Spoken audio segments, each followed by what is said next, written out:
अक्सर हम देखते हैं जो लोग ज्यादा पूजा पाठ करते हैं वही ज्यादा दुखी होते हैं, और जो पूजा पाठ नहीं करते, भगवान को नहीं मानते, वे सुखी रहते हैं। ऐसा क्यों होता है? ऐसा इसलिए होता है शायद भगवान अपने भक्त की परीक्षा लेते हैं और उसे जीवन की हर परेशानियों से लड़ने के लिए मजबूत बनाते हैं। अगर आप परीक्षा में पास हो गए तो आप जीवन के हर दुखों से मुक्त हो जाओगे। इसका जवाब श्री कृष्ण जी ने खुद दिया है।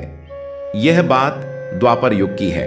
एक बार अर्जुन ने श्री कृष्ण जी से पूछा, हे माधव, क्या आप मुझे बताएंगे जो लोग पूजा पाठ करते हैं वही लोग हमेशा दुखी क्यों रहते हैं, और जो पूजा पाठ नहीं करते उनको हमेशा मैंने खुश और सुखी देखा है।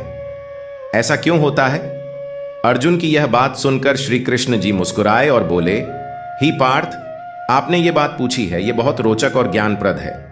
श्री कृष्ण जी कहते हैं, हे पार्थ, मैं तुम्हें इसे एक कहानी के माध्यम से समझाता हूं। एक समय की बात है, एक आश्रम में एक गुरु के दो शिष्य थे। दोनों ही बड़े विद्वान थे, पर एक शिष्य भगवान में बहुत विश्वास रखता था और पूजा पाठ करता था। जहां भी कोई धार्मिक कार्य हो, सत्संग कीर्तन हो, वो वहां पहुंच जाता था। और दूसरा शिष्य इसके विपरीत था। वह ना कभी पूजा पाठ करता, ना कभी मंदिर जाता और ना कभी भगवान के आगे सिर झुकाता था। वह मदिरा पान करता था।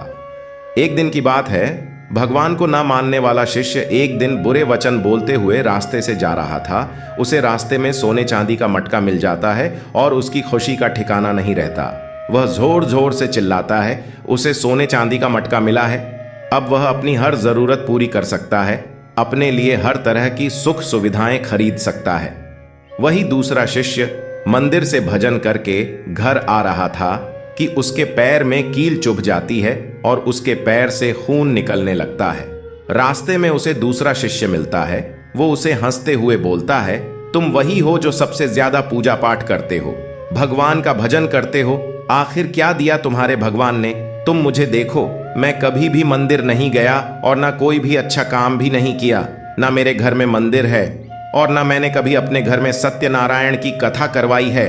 फिर भी मैं कितना संपन्न हूं, मेरे पास पैसों की कमी नहीं है। सबसे ज्यादा सुखी जीवन मैंने ही जी रहा हूं।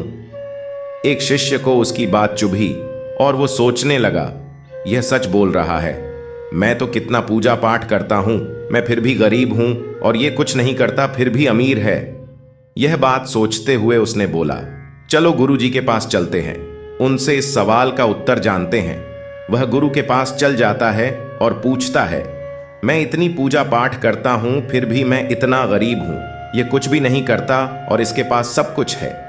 तब गुरु जी ने दिव्य दृष्टि डाली और कहा, तुम जानते हो, तुमने पूर्व जन्म में बहुत पाप किए थे, इसलिए तुम्हारी आज मौत होने वाली थी।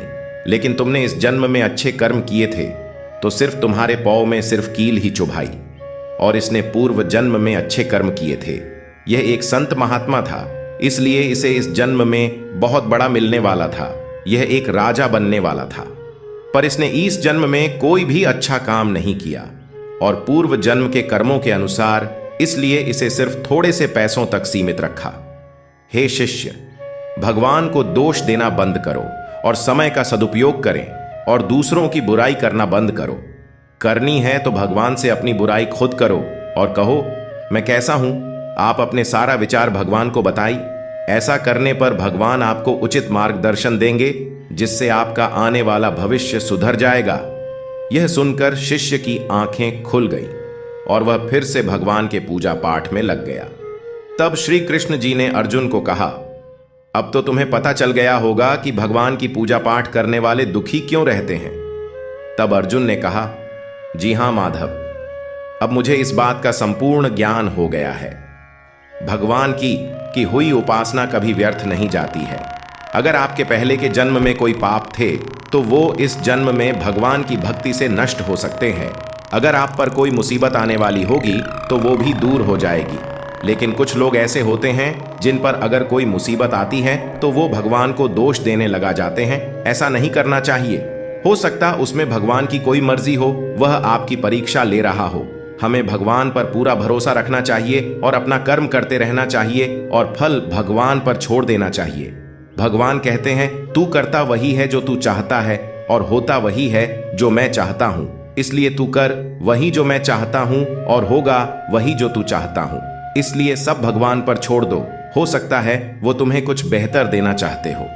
आज की वीडियो में इतना ही, फिर मिलेंगे नई वीडियो के साथ। तब तक के लिए जय श्री कृष्ण।